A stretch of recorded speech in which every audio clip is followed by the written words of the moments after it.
Oh yeah, Blackson in the hizzle, all for shizzle dizzle. We got an excellent show here today. We got the arena this week and the arena abroad. So, woo, what we gonna do? Because the arena abroad or the arena this week is before the arena abroad. So I wanted to cover everything on the arena this week and then get to the arena abroad. So, uh, MD, can you hear me? I know I started kind of early. I thought you were going to come at 7. So I was just like, I was going to just let the music play until 7. Okay, okay. So he's still setting up. Okay, y'all. So, um, yeah, like I said, this week in the arena, we combined the two shows for this week. Next week we'll be right back on regular schedule. We're back on Facebook. Now I think we can multi-stream between MD's channel in the arena uncensored, and I'm simul streaming on Rumble. So shout out to the people on Rumble.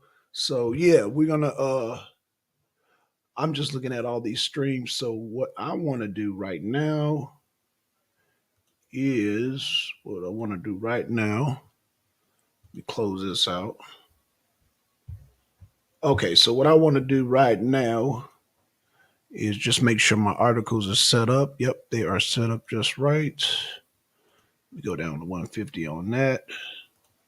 So I'll be reading articles from Politico, Los Angeles Times, and the last one will be from Reuters. So I got Los Angeles Times, Reuters, and Politico. So those will be the. Hey, can you hear me? Yeah, I can hear you. Yeah, yeah, MD, we can hear you. All right, hey, give me like 30 more seconds, man. Oh, no And problem. Then take your time. Yeah, yeah. I'm just abreasting people about the multiple channels now we got. okay, no doubt, no doubt. Give me Okay. 1 second, 1 second. Okay. So yeah, I was saying, okay, so MD's with us. Like I was saying, we got multiple channels now. We going like I said, as y'all know, we got Rumble. We're gonna have several YouTube channels. And then we're back on Facebook. Facebook basically suspended us for having Punishment Park. Y'all know that was our first movie. And yeah, they suspended us for about, I don't know how many days that they suspended us. We got a comment. Hey, GTO, what's going on? What's going on, GTO in the hizzle for shizzle? Yeah, GTO, we got multiple channels. Um, we'll be off suspension on the Arena Uncensored Sunday. So um, um, if you want, we should hook up this to your channel too, so we could, just have backups. Because YouTube be tripping. They be tripping. They said, what did I get struck for? It was a copyright strike. So you got strikes, you got copyright strikes, and then you got copyright. So this was a copyright strike. So apparently Warner Brothers, I did not know. I thought it was an independent film. That's my fault. Uh Katine is a Warner Brothers film. So and it was more recent, and so they take their movies very seriously. Um, I thought I was staying in the vein of staying on like more, uh, of course, political movies, but more independent. I wanted to stay more So, independent. so it was a copyright strike. I thought it wasn't. Yeah, yeah, yeah. It Okay, was a copyright strike. Warner Brothers. I didn't even know that was a Warner Brothers film. say it. Huh? It didn't say Warner Brothers at the end. I don't No, know. it didn't. No, it did. I was shocked. I was like, oh, Warner Brothers. Okay, but now it makes sense though. Yeah, Warner Brothers, they own that film. So apparently they do foreign films. So or they bought the film or whatever they did. They own, that's their property. So they Warner Brothers takes that shit very seriously. I try to stay independent as possible. I thought it was an independent film, but what should have been a dead giveaway for me is the production was like really Hollywoodish. So I guess I should have known better. But see nowadays, because it's like Come and See was an independent film. You got independent films and more, I want to say, five-star films looking alike. I mean, you got independent films that really look good. Like I said, Punishment Park looked real good. I mean, even though it was the 70s, it looked good. Come and See looked real good. Um, Pogosian just made a movie, and that looked real good. So I guess I start checking the damn people who own it. But yeah, that was a copyright strike because Warner Brothers. I didn't even, like I said, I did not know they owned that film. Um, yeah. So yeah, we're giving MD a minute. MD, you want me to put? Oh no, he's gonna pull up his articles. So Oh yeah. I can pull up the art. I can pull up mine on my side. Pull up yours. So okay, yeah, I got mine ready to go. So let me all right, let me I got going to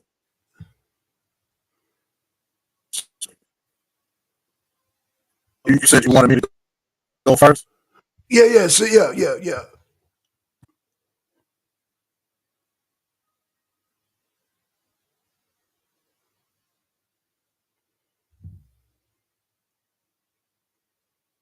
Yeah, not to mention this is the first stream on the MD20 channel. So That's right.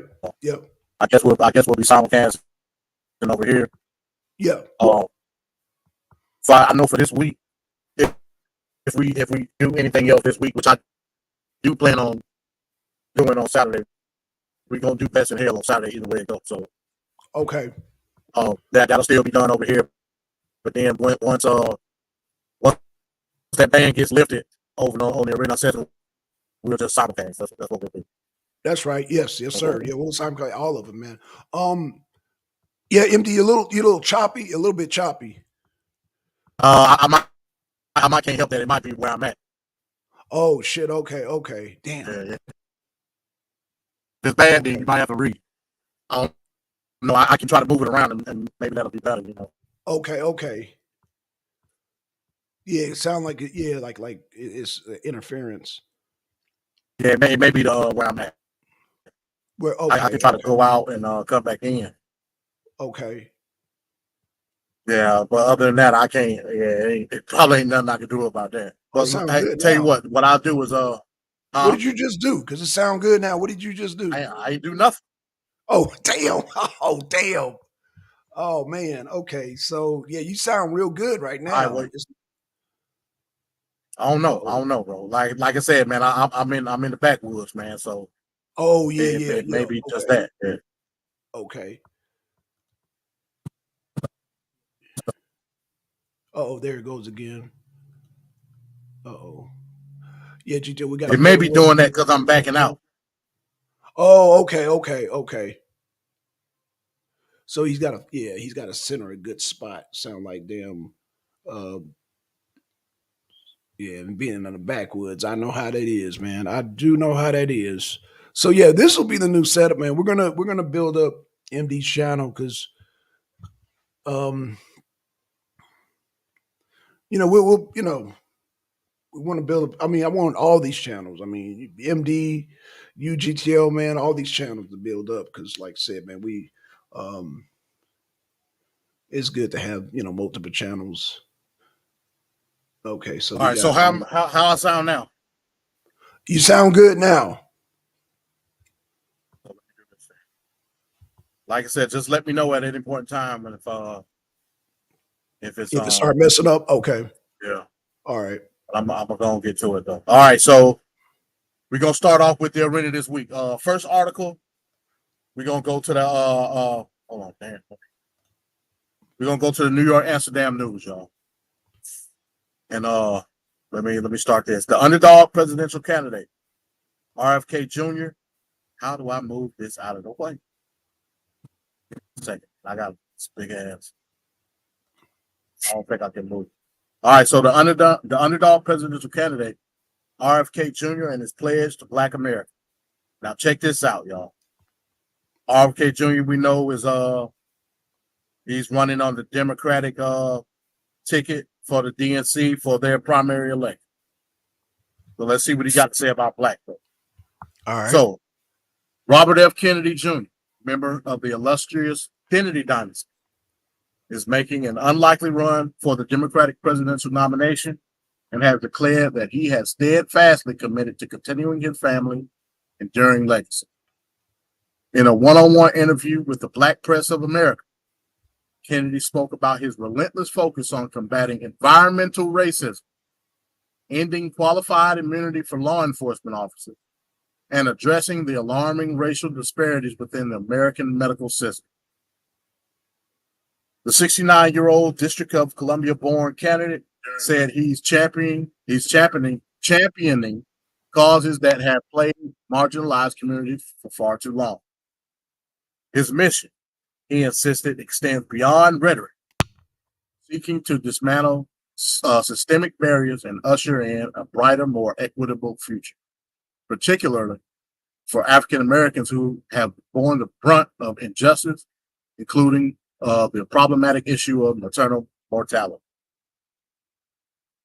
As he steps onto the political stage where his uncle, John F. Kennedy, counts as one of the most popular presidents in American history, and where his father had all but sewn up the Democratic nomination before his assassination in 1968, Kennedy's audacious bid could challenge the status quo and spark a transformative movement that reverberates through the nation.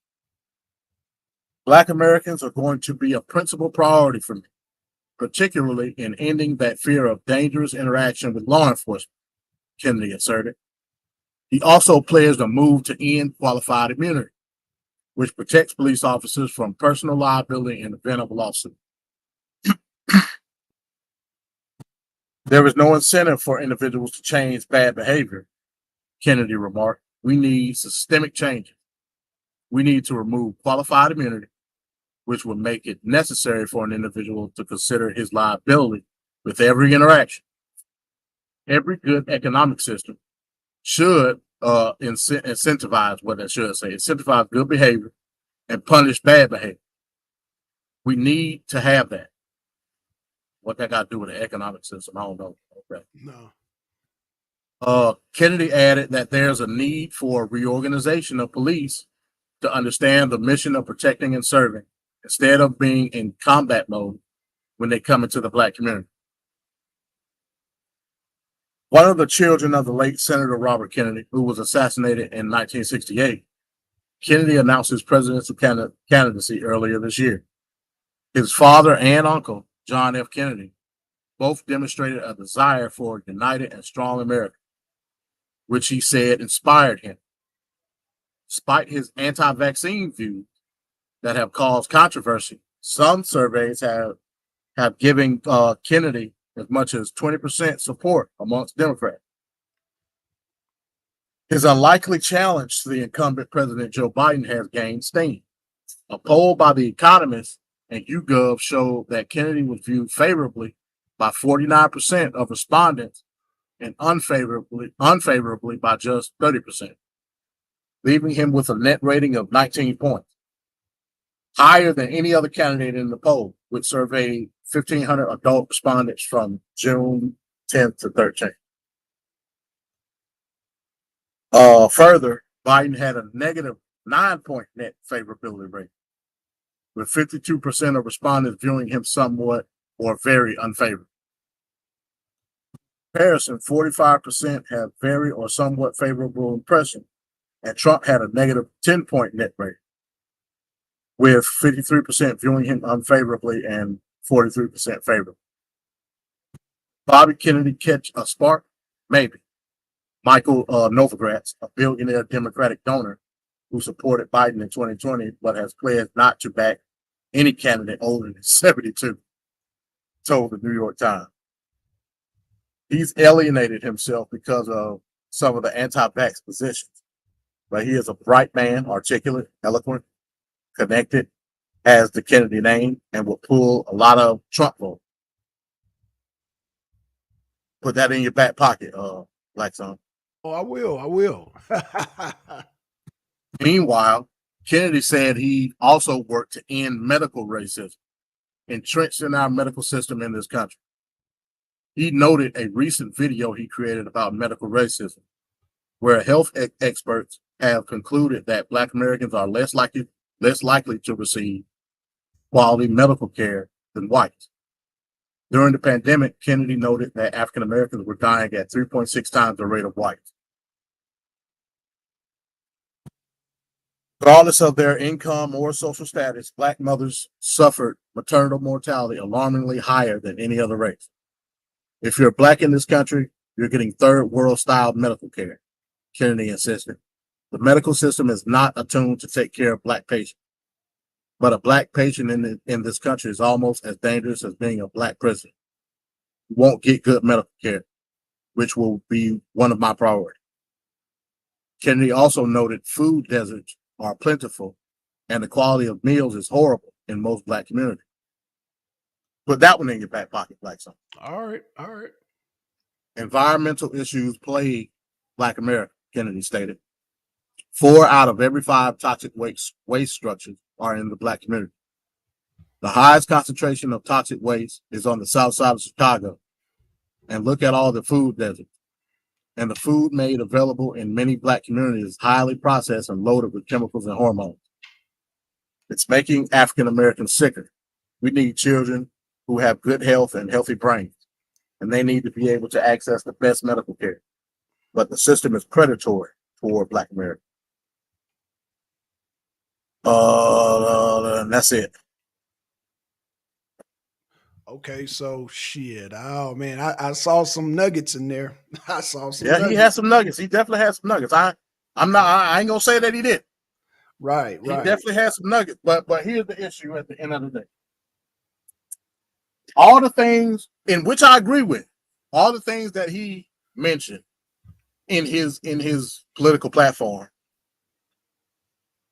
we have the ability to correct those things ourselves. How? That's right. Just give us the money, man. Stop playing games. Right. Yeah. Just give us the damn money. Yeah. And all the things that you just incorporated in your platform, we can do ourselves. Right. Stop playing games, man. Right. I agree. There are food deserts, of course. I'm pretty sure, Blackson, you absolutely probably got a laundry list of things you want to say about that. I agree. Yeah. I agree. I agree. The medical system. I put it like this because I don't look at it as medical racism. This is how I look at it. The medical system, as we know it today in this country, is not fit for. It's not a fit for Black people. It's not the fact that they can't treat us. It's that the system itself is not modeled to treat Black folk. Do that make sense? I mean, it makes sense, and I agree with it halfway, 50%.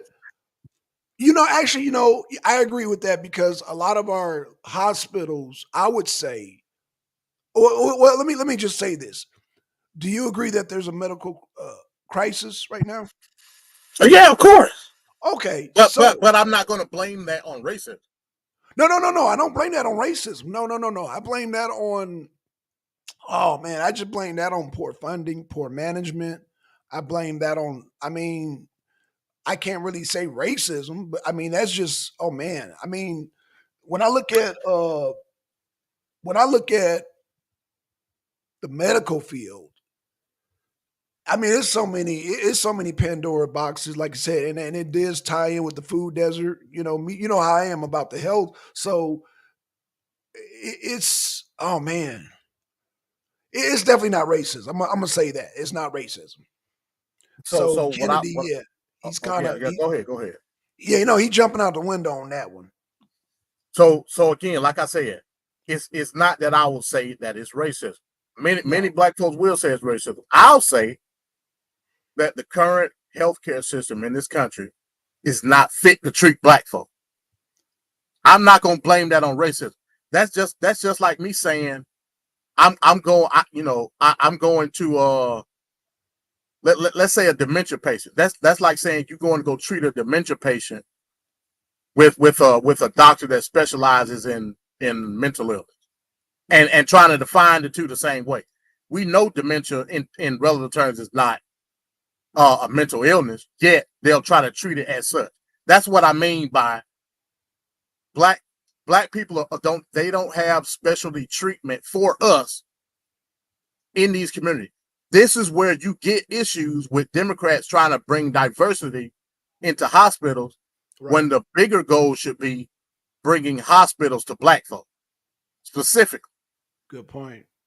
because our ailments are not the same as white folks' ailments. You Right. know what I'm saying? Just Right. keeping it real. Oh, so I can see how a person can translate that into racism with the way you just Yeah, articulated I'm it. telling you, it's not. Yeah, Yeah. No. I agree with you. yeah. The mainstream black person would call that racism. I don't. Right. Exactly. I'm saying I don't think it's correct to try to treat a black person in a system that's specifically made for a specific group of people. Right. That's what I'm saying. I'm not saying that's racist. You know what I'm saying? I'm saying we should have our own hospitals to treat our own specific ailments in our community. That's what I'm saying. Agreed. We Agreed. we don't need to have a special suite in a hospital for the sake of diversity. Fuck that. We need our own shit. You know what I'm saying? No, I'm agreeing with you because I just took a trip to Grady, and let me tell you something. I thought, I was when you go It's in an depressing. It's emergency room, it's depressing going different. down there, bro. I can't. Huh? I can't. It's depressing going to Grady, bro. It is depressing going to Grady, but I'm gonna tell you, it's the difference between the emergency room, the walk-in, and a specialist. There's a big difference. It's a huge difference. It's a huge difference. Now, You from go okay? ahead, go ahead. No, go ahead. Because No, no, I was saying you bring up an excellent point. If we tied more or if we put more emphasis on primary care in the black community, that's right. Yeah, maybe we wouldn't have to worry about bringing diversity to a mainstream hospital because it wouldn't be that big a deal. You know what I mean? right. Because the specificities will be in the primary care.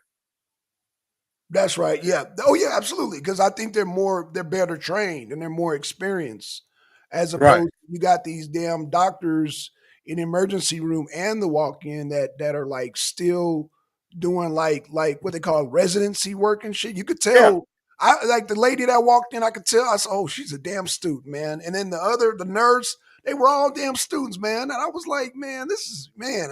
But my primary care, she an older lady. She about in her 70s, but she will pinpoint because she's been doing it for so long. You know what I'm saying? Right. This primary lady, she first of all, you can tell she's a college resident. She damn guessing like shit that's not even relevant to my. I was like, yo, I was working on an AC. I was cleaning it out, and the dust. I inhaled the dust. That is not heartburn. Like I held the dust. When you inhale the dust, two things can happen. You're either gonna sneeze it out or you're gonna inhale that shit, and it's gonna cause a lung infection. Lung infection will lead to bronchitis. Bronchitis will lead to pneumonia from a simple breathing in the wrong shit. Right. The Right. lungs Right. can get infected. So I'm trying to tell her, look, I inhaled some damn dust up in my attic, and but I mean, she was like, "Oh, are you sure you weren't eating such and such and such?" I'm like, "Oh my god, is she serious?" Yeah. Like Going trying to going going by the handbook. yeah, like I got some type of heartburn, and I'm like, "No, it's not." I said I specifically told her I was cleaning out the air ducts and I inhaled the dust. Like what part she did, man, I was just like, wow. So that I wholeheartedly agree with you on that. You know what I'm saying? I'm not gonna get too much into that story, but the same facility, Grady, same facility, but different department. Like I said, the primaries where all your specialists are. Now your specialist, like I said, I've been seeing her for the last 9 years. We go in, hey, how you been doing? I ain't seen you in a while. Boom, boom, boom, boom. She already writing down prescription. Oh, you ain't had such and such in a while, have you? Right? And she just Right. studied writing it down. But you know what I'm saying? Oh gosh, man. I feel you, bro. I feel Yeah, you. yeah. So yeah. Yeah, I So feel you. So at the end of the day, how can we alleviate the situation? Simply put, if the wealth situation changed in our community, right, so right. goes the rest of the society. That's You right. ain't got. I don't need no government telling me how healthy or unhealthy I need to be. I don't need That's right. government for that. No, you don't. No, I you just don't. You know what I'm don't. saying? No, because that's going to cause more frustration. And so Kennedy, he's not man. Like I said, he needs a folk man. He could if he had the right setup, he could take man. He can goddamn. dust biting in them poles, man. But Yeah. And like I said, at the end of the day, he's talking about social systems to work for black folks. I don't need a social system. I don't either. I don't I, either. I need social equity, but the only way I'm gonna get social equity is my damn self. That's right. Give me what I'm owed, and I can build social equity by Yourself. myself. I don't need you. I don't need you whatsoever. Right. Trust me. Right. If black folks had the means to make themselves equal to the rest of society, trust me, bro, we would do so. Absolutely. I wish black folks would just like understand that. And I think if more of us understood just that basic principle, I think we'd go far. Absolutely. But when you got people that these damned if you do, damned if you don't type people, that's where we get in a net, so to speak. You know what I mean? Right. Yeah. Yeah. And we look at people like RFK. You know what I'm saying? In the eyes of the common black person, RFK talking some good stuff. Well, just his name alone, his name alone is gonna, like, what I'm saying, with the older people, our generation and older, his name can actually win him the primary. Yeah, his name hold weight, but I think it's too little, too late. That's just me. You think so? Yeah, I do. I think he should have been moving his weight around like earlier. That's my opinion. Oh, that's my opinion. But who knows what'll happen between now and November? You know what I mean? I think the timing is right. I do agree with you. Sooner could have been better, but I'd have still, because of his name, I don't think it's too late. I don't think, but MD, your thing went down. Yeah, I dropped it. Okay. I think okay. I'm pulling up the next one. Oh, okay. Well, again, man, like I said, and about the police thing, man, that's not really my priority. I don't. Yeah, ain't no cops messing with me. You know what I'm saying? Plus, like again, yeah. Huh? Plus, that looks bad in a police state. Georgia's a police state, so he wouldn't get Georgia. Well, I mean, again, you're talking about situations what can be adjusted if we had the means to do so. I don't need government. I don't need government to try to alleviate any pressure that we may fit. And now and take it. We're talking about a minuscule number when it comes to police interaction. Like ain't like white folks just going around every day messing with common. No, it's not working like that. No. Because basically what RFK is saying, look, I'm gonna make you feel safer. You, in the eyes of a black man, we have to go about society a certain way based on how others perceive us. Remember, low level collective thought. I shouldn't have to live my life like that. Right. And not only that, he talking about penalizing police. You're gonna get hard. It's gonna be hard to recruit more police, man. And then you're gonna have black people getting the blunt of that damn punishment that he wants to, punish police officers for certain behaviors. I mean, it's kind of a slippery slope. I think, again, black people suffering from that, and then getting people to recruit as officers. So yeah, that's not, and then that's not gonna sit with the fraternity order of police nationwide. So I know that it's kind of a I don't know. That was one of Trump's strong suits, was the police union. The police union backed Trump, man. They love Trump. Well, again, if we had wealth in our own communities, we wouldn't have to worry about. I agree. A big government trying to impose sanctions on the police department, because we would be able to do that our damn self. Listen, I agree. Anybody knows a police department is defined based on the community it lives in. That's right. For instance, like I grew up in DeKalb County. You live in DeKalb. I think you live in DeKalb County. Yeah, DeKalb County. Yep, Stone Mountain. Yep. DeKalb County is predicated on the areas in which it enforces law. A large bulk of that majority is, of course, you got your bad section, where is DeKalb County's police headquarters? It ain't in no hood. You know what I'm saying? Right. It's right off of La Vista Road. You know what I'm saying? What I'm Right. telling you is DeKalb County is going to do what DeKalb County is going to do based on the income that DeKalb County produces via tax, infrastructure, all of that. It even goes down to a community. The worse the income of the community, the worse or the less care is the enforcement of the law in that particular area. Talk about it. If we take care of our own communities, then in turn, law enforcement will also take care of your own community.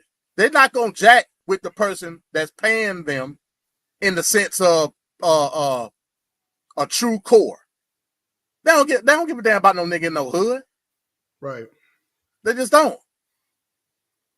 His value in terms of taxes is minuscule compared to a person that's actually doing what they're supposed to do in that society.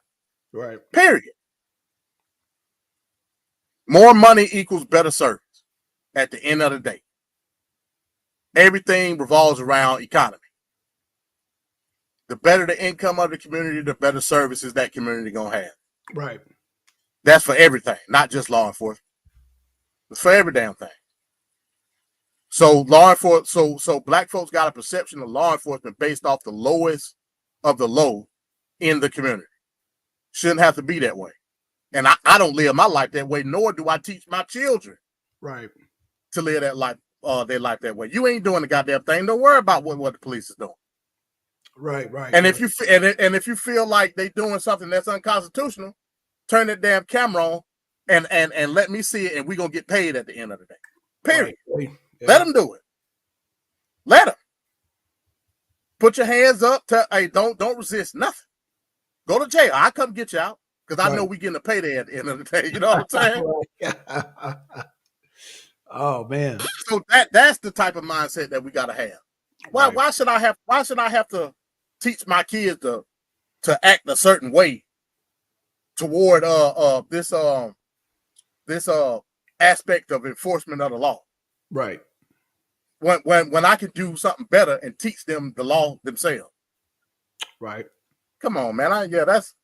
That's slave talk. Tell you, that's slave talk. Yeah. I agree. And then let big government come in and save the day. No. I'm all right. I'm straight. Yeah. I'm with you on that, brother.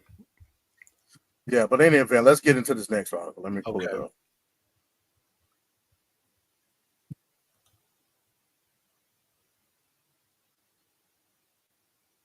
We're gonna go to Reuters. Reuters, okay. So I'm gonna make my Reuters number 2.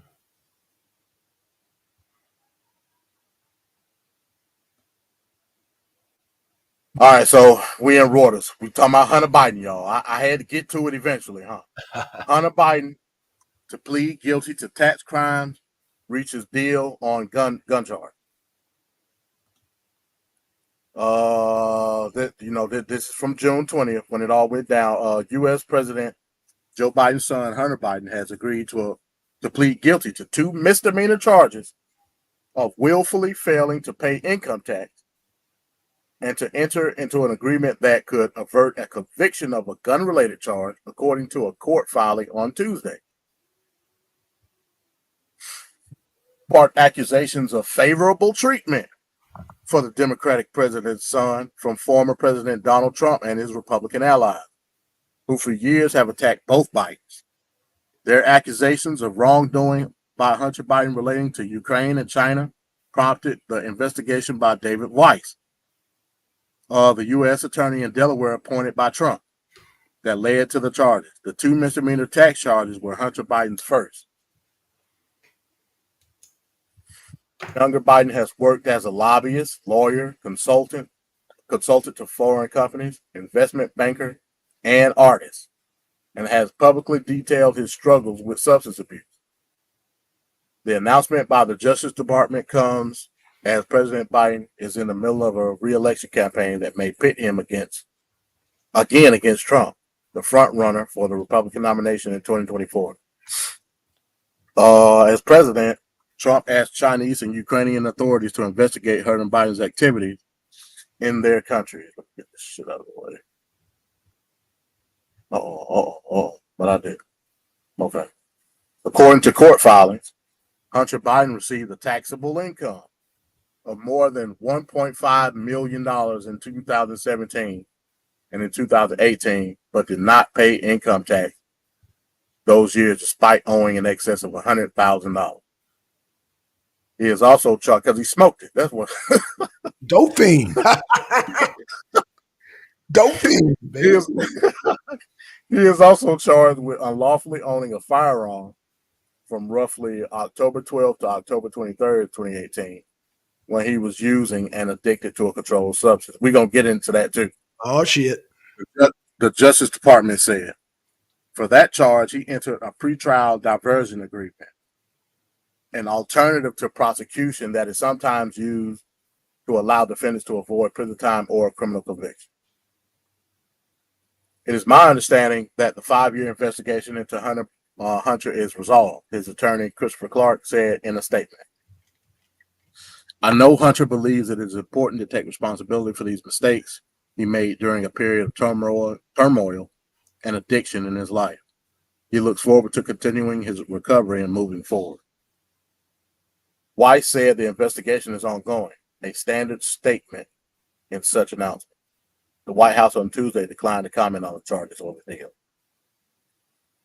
The president and first lady love their son and support him as he continues to rebuild his life. We will have no further comment, spokesperson Ian Sams said in a statement. Hunter Biden is likely to face a sentencing range of 12 to 18 months for the tax charges, about half of which will be spent inside a prison cell, according to sentencing expert Tess Lopez. I don't believe that. Both the odds, but the odds he will get sentenced to prison are low. Yeah, based on the tax loss amount, his status as a first-time offender, and his willingness to accept responsibility for his actions. He is not going to prison, said Michael Weinstein, a former federal prosecutor who now chairs the white-collar practice at the law firm Cole Schatz. He is facing prison time, but whether or not practically and realistically he goes is very different. Republicans see slap on the wrist. Hunter Biden disclosed in December 2020 that Weiss' office was investigating his tax affairs. He denied wrongdoing. He described in a 2021 memoir dealing with substance abuse issues in his life, including crack cocaine use and alcoholism. He was discharged from the U.S. Navy Reserve in 2014 after testing positive for cocaine, sources said at the time. The Weiss inquiry initially examined potential violations of tax and money laundering laws in foreign business dealing, principally in China, sources told Reuters. The investigation headed by Weiss began as early as 2018, according to U.S. media reports.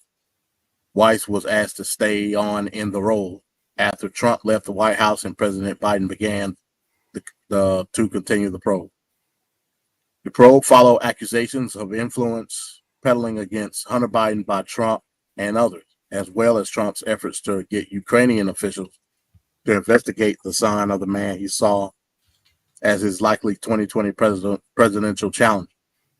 Those efforts, including a suspension of congressionally approved military aid for Ukraine, led to Trump's first impeachment. Put that in your back pocket, Blackson. Will do. Will do. Republicans on Tuesday roundly criticized the deal as being favorable to the president's son. Representative Comer, the Republican chair of the House of the Representatives Oversight Committee, which has been leading House Republicans' investigation in the Biden family, called the plea deal a slap on the wrist and said it would not deter his panel's work. Representative Jamie Raskin, the ranking Democrat on the House Oversight panel, accused Republicans in a statement of wailing about the work of a Trump-appointed attorney. This development reflects the Justice Department's continued institutional independence in following the evidence of actual crimes and enforcing the rule of law, even in the face of constant criticism and heckling by my GOP colleagues who think that the system of justice should only follow their partisan wishes, Raskin said about the charge. Trump, who was recently indicted on federal criminal charges that he unlawfully kept national security documents when he left office, also criticized the deal. Wow. The corrupt Biden DOJ just cleared up hundreds of years of criminal liability by giving Hunter Biden a mere traffic ticket.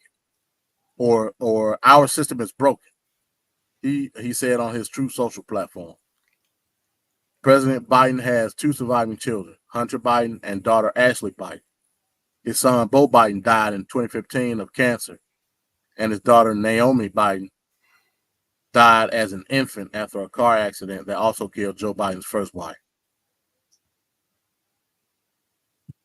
Hunter Biden appears to be the first child of a sitting president to be indicted, according to Aaron Crawford, who specializes in presidential history at the University of Tennessee. Crawford said the family of several presidents were ensnared in scandals, including George H.W. Bush's son, Neil, who directed a failed savings and loan, and Richard Nixon's brother, Don, who was rescued by business failures by wealthy businessman Howard Hughes. And that's it. Okay, let me get to it. Let me get to my notes. First of all, you got a dope fiend accused of having ties with China and Ukraine, and then he's a tax dodger. And we got a big whopper here, there. A whole $100,000 worth. Yes, sir. I can only imagine where I would be at if I owed $100,000 in tax. Yeah. I can only imagine. Right. So that it's tied in with his gun charge, because he said that they ask you on application, or have you ever used drugs? Right. So that was the federal, because we were trying to we were trying to figure that out. We were trying to figure that out. And it's because so really they just pulled it out their ass is what they did. Wait, what? How many people smoking crack, angel dust, all that are legal, Second Amendment card carrying, just here in Georgia alone? No, I got what you're saying, but he didn't cover his tracks though, and that's what they looking down on. Yeah, I agree. There's dope fiends that own guns. I get it, but when you're in the limelight like that, and then he admitted, and somebody's like, "Whoa, wait a minute! Didn't he buy a gun? Didn't it?" You know what I'm saying? Then you start to try to connect the dots. You can't allow them to connect the dots on you, MD. You know what I'm saying? Like I said, I get that. Okay, I get that, but if we were dealing with normal people, is what I'm saying. Yeah. Even if you admitted to smoking crack, right, in a regular state court, they're not finna charge you with they're not doing it, bro. They just ain't. Right. They're not going to put the resources into trying to. Yeah, exactly. I get it. That's what I mean by they pulled it out their ass. Gotcha. Okay. Now, what's the reason behind pulling out their ass? I don't know. Maybe it was Comer putting a leg out, so to speak. Right. Trying to make something stick. I don't know. You know what I'm saying? Yeah. But that was because remember we was talking about this all when it happened. We was like, how is this a federal charge? What makes this federal? You just said what made it federal. Just the fact that he said that he was smoking crack. Yeah. and the mere fact that he purchased a weapon, you gonna put federal charge? Like, come on. That had to be somebody that did that. It had to be black. Yeah, of course. Yeah, of course. So so it's I don't appreciate my tax dollars being used. I agree. With charging this man with a federal gun charge based on the fact that he said he smoked crack. And he filled out a form to purchase the fire. I don't appreciate that. That's just me. I got you, bro. Yeah, you have that right as a taxpayer. You have that right as a taxpayer. That's bullshit. At the end of the day, if you go charge him with something that's gonna put his ass in jail. Right. And then on top of it, you're gonna put him in a program that's gonna nullify the charge at the end of the program. Well, so Right. what's the point? Right. What's the point? Right. You're wasting time. Yeah, you're wasting time. We want, no. You wasting hell. Like, come on, it's gonna expunge the charge at the end of the day anyway. Right. That's crazy, man. So Yeah, now, like I said, we didn't know this when it first came out. Remember, we had long discussion about this. Yeah, we did. Now that this has come out, I don't agree with it. Yeah. So I think this is Comer and the GOP. Do I want to say it's the GOP? Yeah. Yeah, I just say it's the GOP. GOP, bro. It's Comer and the GOP poking and prodding that stuff to see who gonna say ouch first. You know what I mean? Right. Exactly. It goes back to the point. Does James Comer, does the oversight committee really have something airtight? At this point, I don't think they do. No, I don't think so either. Just like, I'm not going to even bring up the damn investigation with the whistleblower, the one who disappeared. I'm not going to even bring it up, bro. It's not even worth it, man. It should look like a joke right now. It does. Right now. And I think until we see what's going on with that laptop, y'all need to shut the hell up. Right. You know what I mean? Mm-hmm. It's a mute point at, like that's where we at with it. Yeah, yeah. If you ain't got nothing concrete, I don't need to know. Right. I don't want to know. I'm not listening no more. You know what I'm saying? Mm-hmm. Mm-hmm. That's why I'm at with it. Let's focus on 2024. How about that? Yeah, let's do it. I could give a damn about Hunter Biden. Let him smoke crack all day long. I don't care. Right. It got nothing to do with me. Right. You know what I'm saying? And it's disheartening because I really thought that they had something with this whole China and Ukraine situation. Like what's going on with that, but it don't seem like y'all got nothing. Well, but that's not to say that he don't got some dealings. That's not to say. Right. He may. I don't know. Well, that's okay. That's okay. When I get to my articles, I got something for you. I just make a note of that. I got something for you, dear MD. Let me whatever's in Ukraine is gonna come out. I got you. Oh yeah. It's gonna come out, bro. I'm more than positive it's gonna come out. But it's all good. It's all good. This is the arena this week. That's right. It's cool. No doubt. Let me pull up this last article. Okay. And I'll give a few honorable mentions real quick. I don't have an article for it, but I've been following it in terms of the submersible up there in the North Atlantic. I pretty much knew when this came out over the weekend. I think it was Friday it was either Friday or Saturday when it came. I pretty much knew them people was dead. I'm talking about the submersible with the billionaire guy that went down there to the Titanic. I'm assuming you ain't following. I heard a glimpse of it. I kind of heard a little bit of it. Yeah, I pretty much knew that them people were dead, like once they lost contact. So I guess reports came out today that so they had the Canadian Coast Guard out there today. They sent some type of robot down there. Yep. And the robot saw, like from the images, he saw debris from the ship on the ocean floor. So that pretty much means that the ship imploded. Right. In my view, I'd rather implode than to suffocate. You know what I'm saying? Right. So if we gonna take any good news out of it, they die instantly. They ain't feel nothing. You know what I'm saying? Yeah. So it's so much pressure down there on the ocean floor. Oh yeah. That shit is like you ain't. Yeah, I mean, as soon as that pressure hits your body, like it's over with. That reminds me of That's boat. Right. You ain't gonna feel a thing. So don't worry about. You know what I'm saying? Right. It's a snap. You'll be in the afterlife just like that. You know what I'm saying? Mm-hmm. They so it was 5 people in this small little ass submarine. First of all, ain't no way in hell I'm finna get in this little bitty ass thing. I'm not. With 4 other people. Where it was no water, no nothing to eat. All they were supposed to be doing is going down and coming back up. Oh no! I'm like, yeah, I'm good.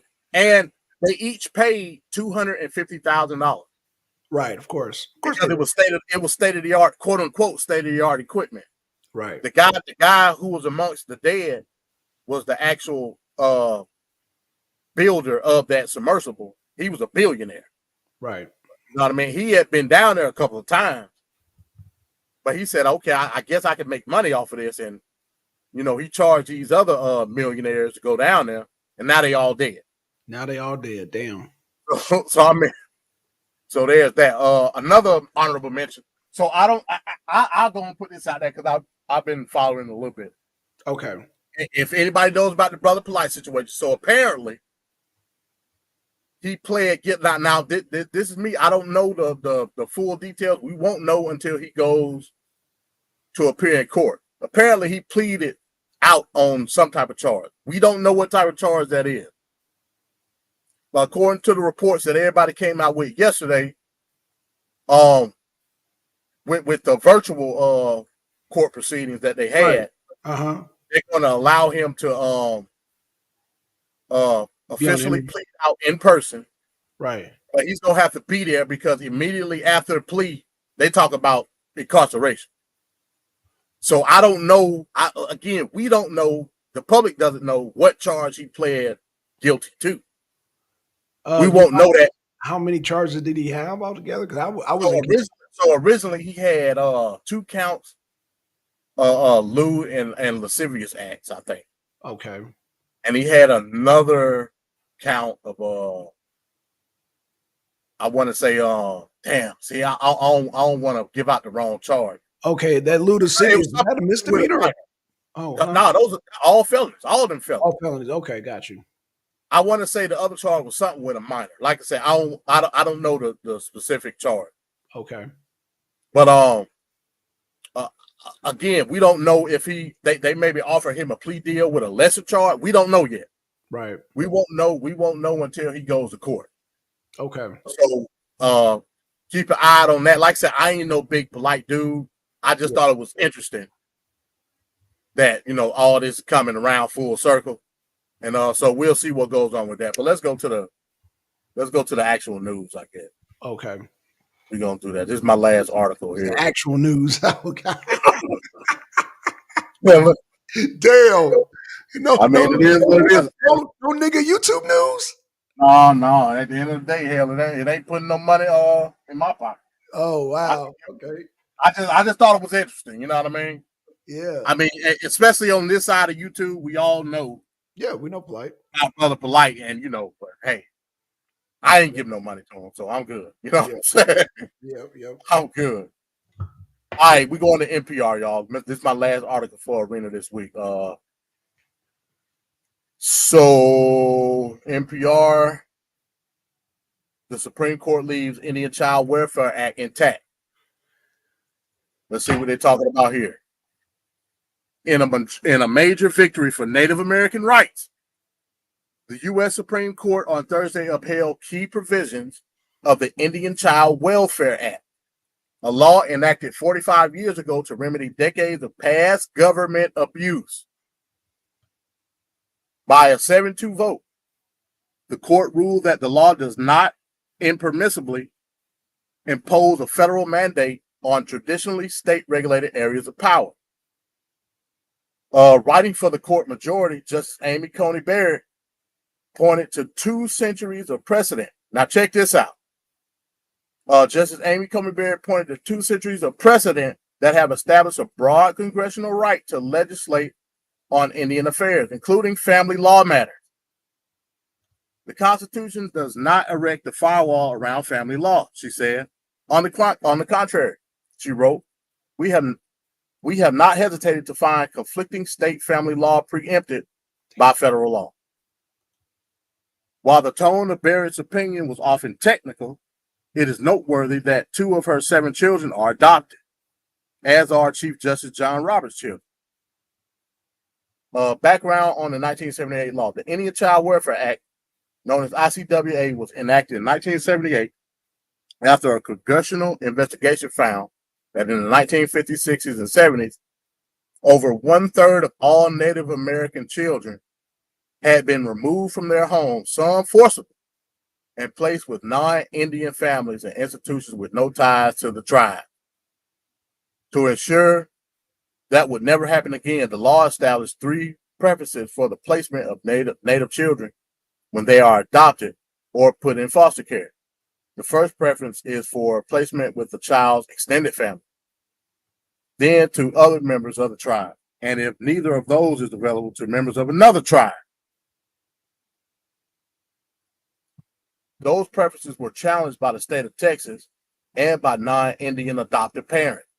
They argued first that the law unconstitutionally supplanted the core functions states in their traditional role in family law matter. And second, that the adoption preferences were an unconstitutional racial classification.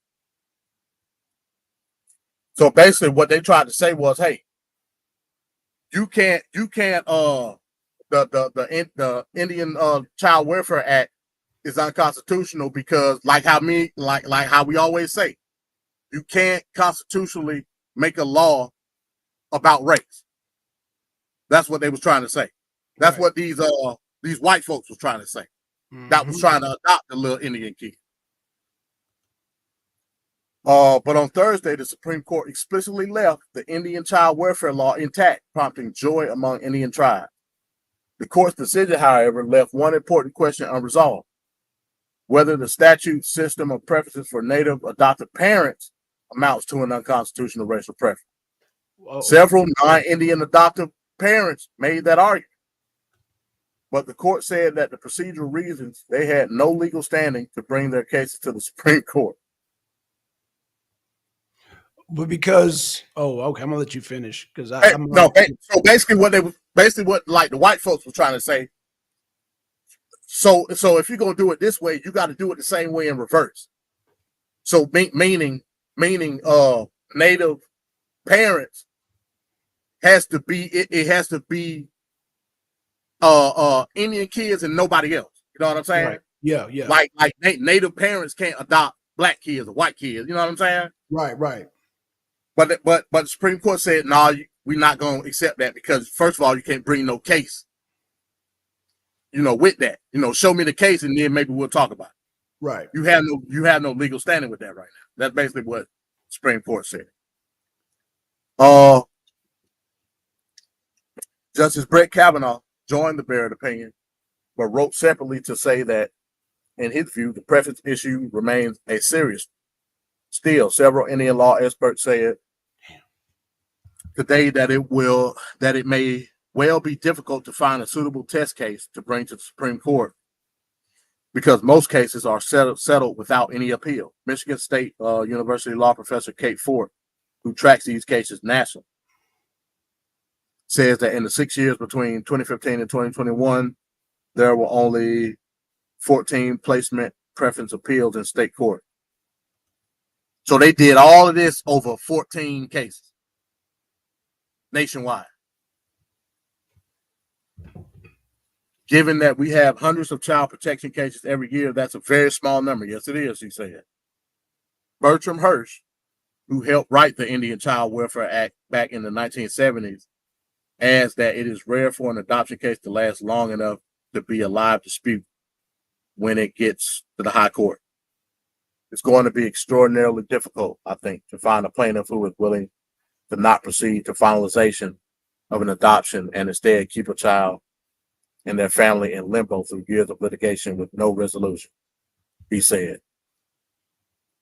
Indeed, all 3 of the adoptions before the court today had been finalized, though one non-Indian couple, Chad and Jennifer Brackeen, is now trying to adopt a second Indian child.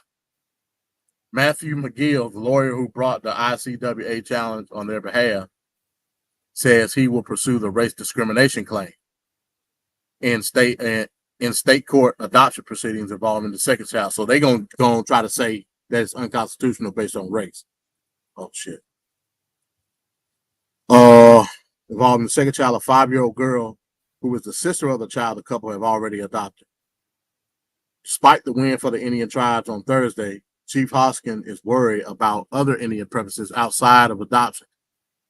Statutes that give special preference for Indian gaming, Indian contracting, and Indian employment at the Bureau of Indian Affairs. I'm always braced for the next challenge, particularly on equal protection grounds, because there's a lot of work, a lot of statutes out there that are specific to bringing justice and fairness to Indian country, he said. Dissenting view. Dissenting from Thursday's ruling were Justices Clarence Thomas and Samuel Alito, who wrote separate dissenting opinions. Thomas's 40-page dissent argued his long-held view of the Constitution's Indian protections do not extend beyond matters of trade and commerce, which is correct. But we talking about kids. We talking about trading kids, but say, hey, trading is trade. That's right. And Alito wrote that in his view, Congress does not have the power to sacrifice the best interest of vulnerable children to promote the interests of the tribes in maintaining membership. I think that's it. Oh, no. Justice Neil Gorsuch, who has earned a reputation as the most knowledgeable justice on questions of Indian history and the most aggressive defender of Indian rights, joined Justice Barrett's majority decision in full, but wrote what was essentially a rebuttal to the dissenters. The mass removal of children from their family homes in the 1950s, 60s, and 70s, he wrote, was only the latest iteration of a much older policy of removing Indian children from their families. One intentionally spearheaded by federal officials with the aid of their state counterparts nearly 150 years ago. He talked about the Indian Removal Act that put him out in Oklahoma. But that ain't why those kids was leaving, so I don't know why he even used that. But in any event, in all its many forms, the dissolution of the Indian family has had devastating effects on children and parents alike. It has also presented an existential threat to the continued vitality of the tribe, something many federal and state officials over the years saw as a feature, not a flaw. In adopting the Indian Child Welfare Act, he concluded, Congress exercises lawful authority to secure the right of Indian parents to raise their families as they please, the right of Indian children to grow in their culture, and the right of Indian communities to resist fading into the twilight of history. So, we're talking about the Indian Welfare Act is simply there to preserve. It's there to preserve Indian culture. It ain't no such act with black folks doing the same doggone thing.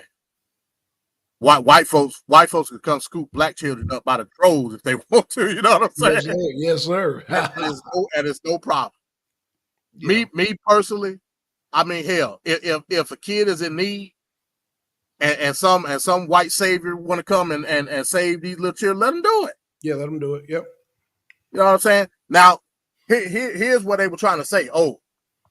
Little Indian kids were getting forcibly took out of their homes in the fit. That's not true. As a matter of fact, it's plenty of videos on YouTube debunking that. What was going on was at that time, especially during the 50s, that's when you start to get the rise of widespread heroin and alcohol abuse in the Indian community. Right. So what they were doing was at first they were which was illegal, by the way, because the Indian communities don't have no constitutional right with certain programs in America. They was getting hooked up with defects, and defects was taking a lot of the kids. That's what they mean by forcibly taken. If that's the case, black kids get forcibly taken out of the home too. Yeah. You know what I'm saying? So, but it's one thing to be forcibly took out of the home. It's another thing if that child in a fucked up position where he's living with parents that's addicted to drugs and alcohol, and I would want to leave. You know what I'm saying? Right. Or now for the sake of emotion, I get it. But bro, you gotta do what's best for that child at the end of the day. You know what I'm saying? Right. So some white folks, you know, white folks they treat ethnic kids like pets. You know what I'm saying? Right. They like something exotic. You know what I'm saying? But hell, at the end of the day, they still gonna be way better taken care of than they would have been with their mom that's hooked on drugs or alcohol. So at the end of the day, what's best for the child? You know what I'm saying? Right. They try to use the argument, oh man, it's about preserving the culture. Well, y'all ain't trying to preserve black culture. Y'all don't give a shit. That and all of that goes back to how you can compare the Bureau of Indian Affairs versus the Freedmen's Bureau. That's why we need a Freedmen's Bureau, so we can preserve quote unquote culture, even though we Americans by proxy. Right. But the fact of the matter is, treat that Americanism with the exclusivity that we should have based on being emancipated in this country. Y'all do it for the Indians. That I just gave you an article to show it. So at the end of the day, it's hypocrisy. But that's all I got, man. I'm gonna let you get into it. All right. Stop.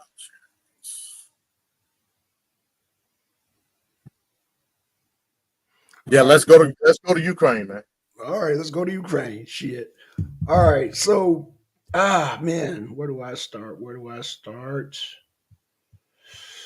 All right, let's start with. All right, let's just start with that basic ABC 1, 2, 3. Let's start with Reuters. Let me do a share screen. And share screen Reuters. Let's see. Yeah. Oh, you got right in the order that I wanted. Okay. So let me blow this up. How's that screen look on your end, MD? Let me hold on. Okay, there we go. It's showing half. Okay, half the screen. Let me do it. Okay. So this is Reuters. Putin says Russia wants into the war in Ukraine. Putin says Russia wants into war in Ukraine. Let's scroll down. President Vladimir Putin said on Thursday that Russia wants to end the war in Ukraine and that this would inevitably involve a diplomatic solution. Putin made the comments a day after U.S. President Joe Biden hosted Ukraine Vladimir Zelensky in the White House and promised him to continue an unwavering U.S. support. Our goal is not to spin the flywheel of military conflict, but on the contrary, to end this war, Putin says. We will strive for an end to this. The sooner the better, of course. White House spokesman John Kirby said Putin has shown absolutely zero indication that he's willing to negotiate an end of the war, which began. Moscow sent troops into Ukraine on February 24th. Quite the contrary, Kirby told reporters during an online briefing. Everything Putin, is doing on the ground and in the air bespeaks a man who wants to continue to visit violence upon the Ukrainian people and escalate the war. Kirby reiterated that Biden was open to talks with Putin, but only after Russian leader showed a seriousness about negotiations and after consultation with Ukraine and U.S. allies. Well, wait a minute. He just said he want. Let's keep it moving. Biden playing games. Russia has persistently said it is open to negotiations, but Ukraine and its allies suspect a ploy to buy time after a series of Russian defeats and retreats that have swung the momentum of a 10-month war in favor of Kiev. Okay, we're going to keep this rolling. I have said many times that the intensification of hostilities led to unjustified losses, Putin told reporters. All armed conflicts end one way or another with some kind of negotiations on the diplomatic track, he added. Sooner or later, any parties in the state of conflict sit down to make an agreement. The sooner this realization comes to those who oppose us, the better. We have never given up on this. Russia says it is Ukraine that is refusing to talk. Kiev says Russia must halt its attacks and give up all territory it has seized. Keep that in your pocket. Okay. Putin also played down significance in the Patriot air defense system that Biden agreed to supply Zelensky, saying Russia would find a way to counter it. He said it was quite old and did not work like Russians' S-300 system. An antidote will always be found, he said, boasting Russia would crack the Patriots. So those who do it are doing it in vain. It's just prolonging the conflict. That's all. Putin also said a price cap imposed on Russia oil by Western countries designed to limit its ability to fund the war would not damage the Russian economy. He said he would sign a decree early next week to set out Russia's response. So here it is in the Western media. Boom. Let me stop sharing that. Hey, real, hold on. No, Okay. I wanted you to bring it back up. Oh, shit. I can't. Yeah. Nah, don't worry about it. Don't worry about it. I want you to screw. Is No, that an old? I can bring it Is back up. that? No, it's cool. It's cool. Oh, did you use that article to set up another article? Yeah. Okay, so because I think that's an old article, like No, it's an real old old. article, but I want to show you where I'm going with this. Okay, all right, cool, all right. No, I'm going I somewhere. thought that's what you were doing. I Yeah, thought they're that's what you all. were. Oh, no. The two, but the last one, I'm just showing. I'm gonna show a theme here. I'm showing a theme here. I want to show you. I want to show you something here. So yeah, the Okay, article. I got it. Yeah, this old article. Now the next one, I'm gonna give the date on this one too. Okay, so let's address this article real quick. So they want to sit down and negotiate, and they're saying Russia to leave all occupied territories. Now, you and me, we World War II buffs. You know what I'm saying? We be playing movies. Since when in Earth's history, whether, the Western media is saying that Kiev's winning. Notice how I read that part. The Russian media news I'm reading saying that Russia's winning. And then I got some inside sources here in the U.S. is saying Russia's winning. Well, the occupation of the territories is proof enough. You got goddamn uh, Bakhmut, you got Kherson, you got all these different cities, and they're setting up uh, like barriers. Like you got the first line of defense, the second line of defense, third line of defense. This is the Russian army. So they're Right, talking about an offensive just to knock out the first line of defense. right. Just the first line of defense. So watch where I'm going here. Now, from the news media that you've been reading, it's saying that Kiev is winning, right? I mean, from what I've been hearing, I've been hearing about the offensive being on all fronts. Right. They saying that it's a good chance that they could win. There's a chance. So the media, what they're telling you, MD, there's a chance they can get back to Donbass and they can get back Crimea. Is that what you're hearing in the news? Matter of fact, today I heard a lot of stuff about Crimea. So they say, are they saying there's a chance they can get it back?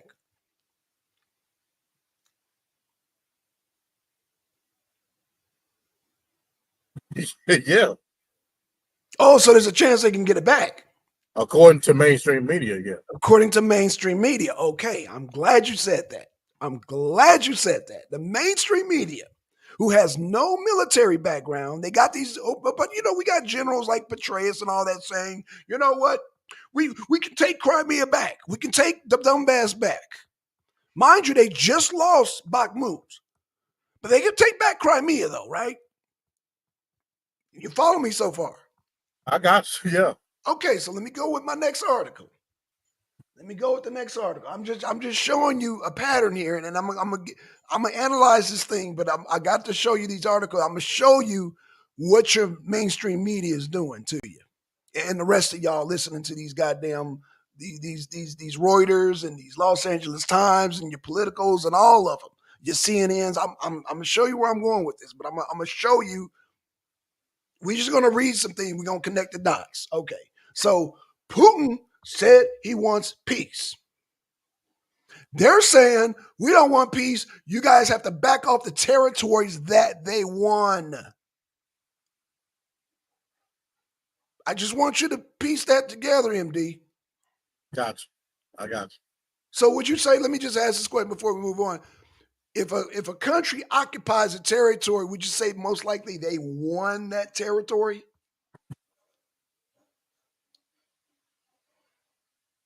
That's what it's called. I mean, I'm asking. I'm asking. So the victor goes to spoils and all that good shit. I'm asking. That's usually how I go. I'm a 5-year-old child. I don't know nothing about warfare. I'm coming. I'm like, well. If they're occupying that territory, did they mean they won that? That's what that means, son. That's what that means. Okay, and so, well, let me bump it up to a 12-year-old. So that means if uh they're coming down to negotiate, usually isn't it territories that are not occupied? I mean, but that'll be up for the victor to decide. You know what I'm Oh, that'd saying? be for the victor to decide. Yeah. For the victor, and we're defining the victor as who's occupying the territory. Right. Right. Okay, so let me go to the next article. Let me present screen. Another old article. Let me give the date on it. But I'm going somewhere with all this. This article is by the Los Angeles Times. Let me blow it up just a little bit because this fonts are really small. Okay, the 150 is cool. Okay, now this article was printed on March 3rd, 2023. Okay, another dated article. But let's read it. Ukrainians dig up more bodies from makeshift graves in once occupied towns. Borgendovsky, Ukraine, freshly exhumed remains of 3 men lie in black body bags on the edge of the small cemetery in the town not far from Ukraine's capital, waiting to be taken to the morgue. None has yet been identified. Ukrainian authorities are still unearthing people who were hastily burned in makeshift graves during Russia's brief brutal occupation of villages and towns near Kiev. Almost 200 bodies remain unidentified, while 280 people are listed as missing. Oleksandr Piroskit's mother's Halsna is among them. They never found her body in the wreckage of her apartment building, which took a direct hit from the airstrike a year ago. Pinchchuch had walked out of the building just 8 hours earlier and had not seen his mother since, he said. On Thursday, Pishnik took the winter chill grim face among a small group of mourners who gathered for the religious services to commemorate the anniversary of the strike of the town of Borodyankiv. Just look at what the Russians brought to us and what they did to our beautiful town, said Dermolus Kodikis, the priest conducting the service at the former site of the residing building. How could we ever forgive?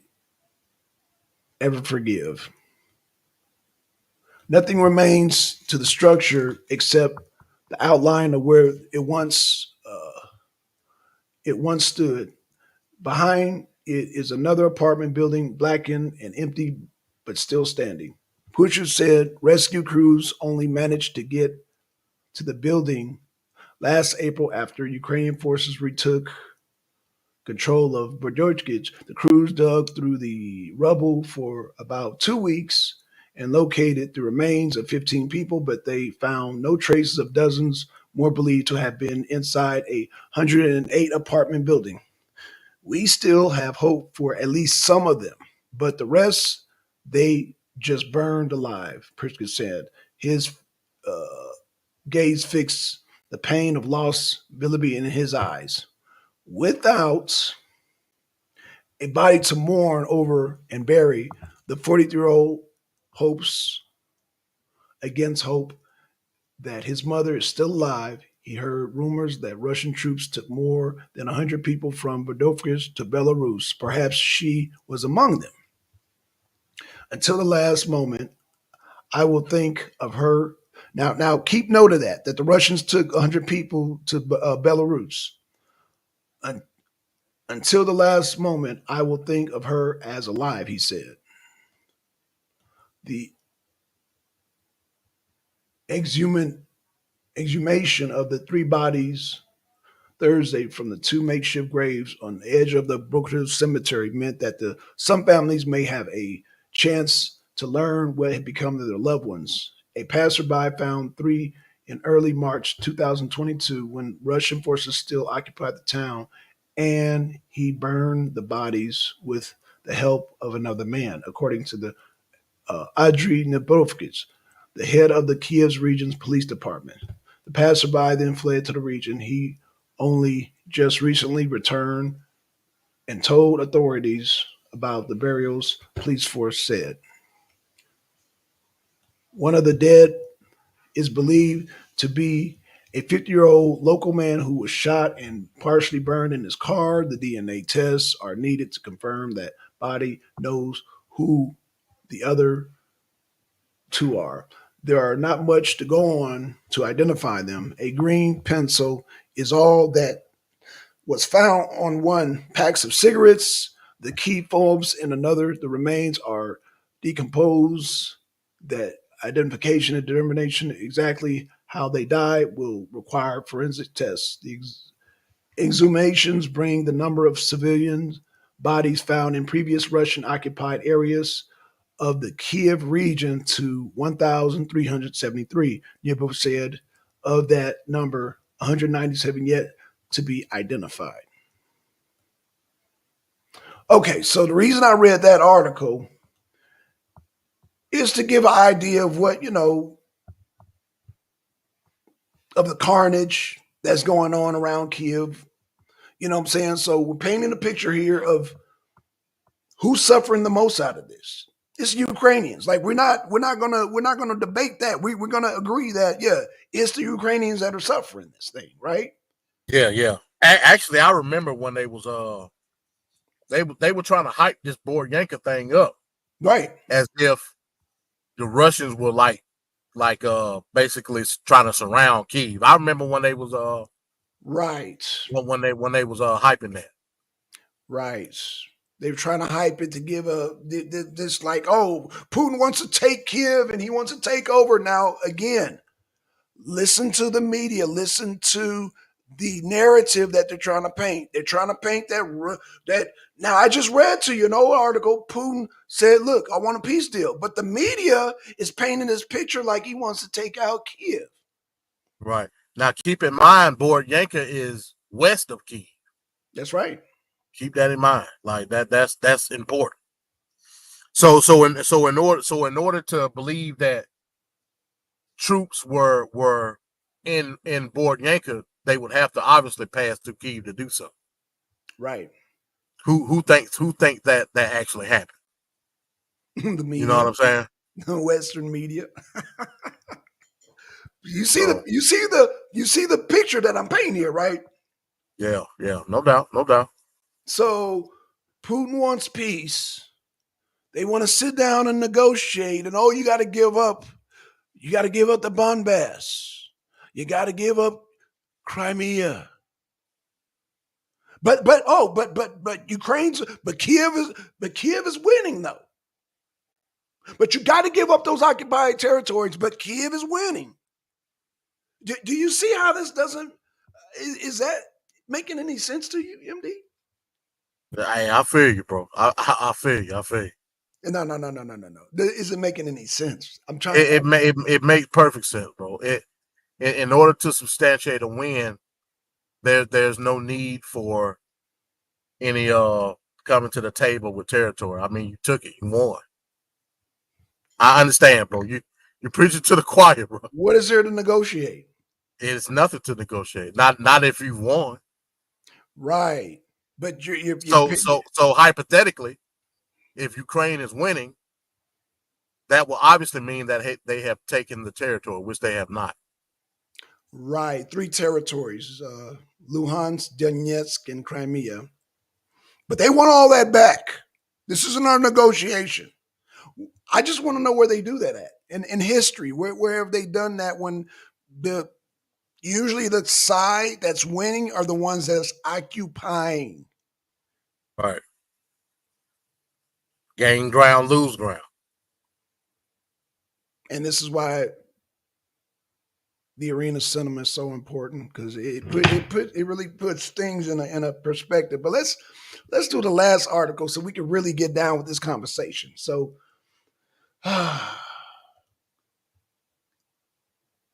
boom. Now this article is dated also. It's dated. It's a little bit more current than the last two. This one is by this one's by Political. It says Biden's team fears the aftermath of failed Ukraine counteroffensive. Mm. Now this one is okay,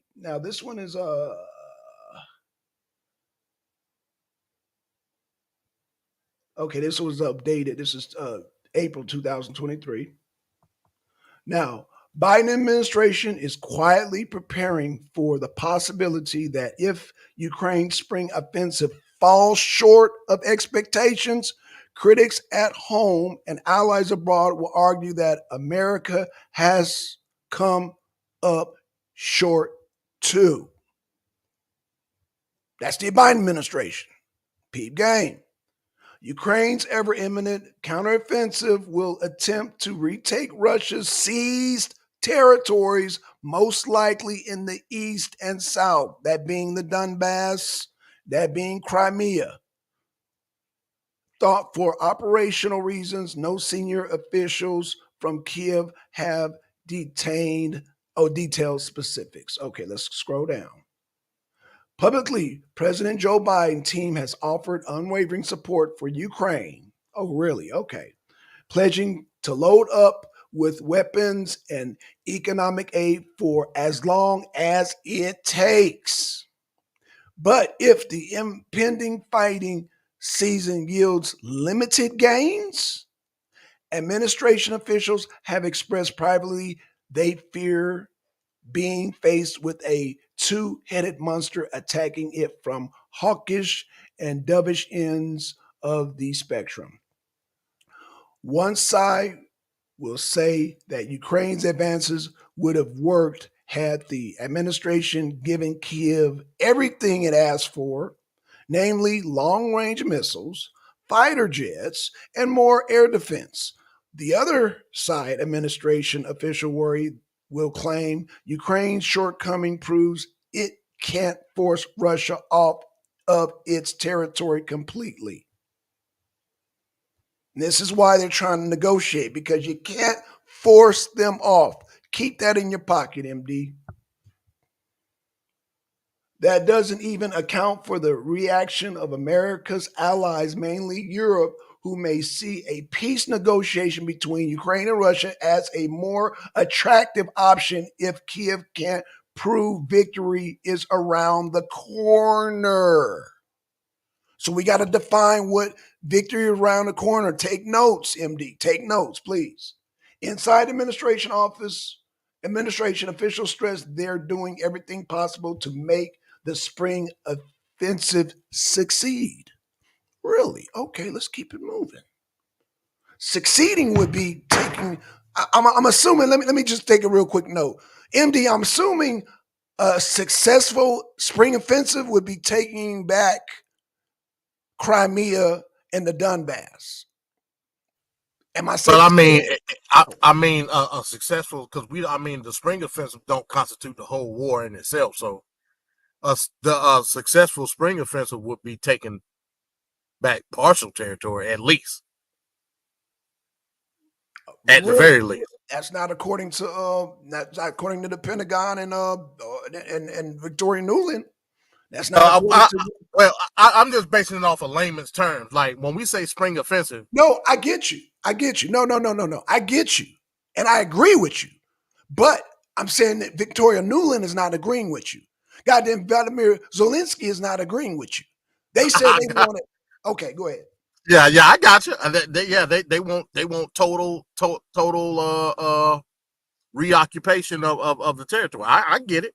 Right. But that would constitute the whole war in itself. So a better term would be finishing the war.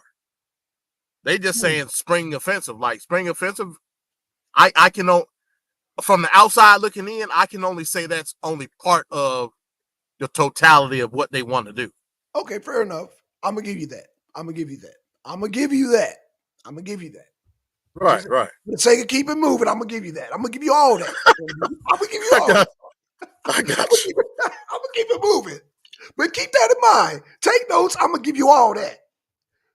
We've nearly completed the request of what Ukraine said they needed for a counteroffensive as we have surged weapons and equipment to Ukraine over the past few months. He said one administration official who, like others, was granted anonymity to discuss sensitive internal considerations. But believe in a strategic cause is one thing, belief in the tactics is another. And behind closed doors, the administration is worried about what Ukraine can accomplish. Okay, okay. Keep that in mind. Those concerns recently spilled out into the open during a leak of classified information into social media. A top secret assessment from the early February stated that Ukraine would fall well short of its counteroffensive goals. Keep that in mind. Let me read that again. A top secret assessment from early February stated that Ukraine would fall well short of its counteroffensive goals. More current Americans' assessments that Ukraine may make some progress in the south and east, but won't be able to repeat last year's success. Okay, and let's scroll it down. Ukraine has hoped to sever Russia's land bridge to Crimea, and U.S. officials are now skeptical that will happen, according to two administration officials familiar with the assessment. But there are still hopes in the Pentagon that Ukraine will hamper Russia's supply lines there, even if a total victory over Russia's newly fortified troops ends up too difficult to achieve. Moreover, U.S. intelligence indicate that Ukraine simply does not have the ability to push Russia troops from where they were deeply entrenched. And a similar feeling has taken a hold about the battlefield elsewhere in Ukraine. According to officials, Ukraine President Vladimir Zelensky says the U.S. hasn't adequately armed his forces properly. And so, until then, the counteroffensive cannot begin.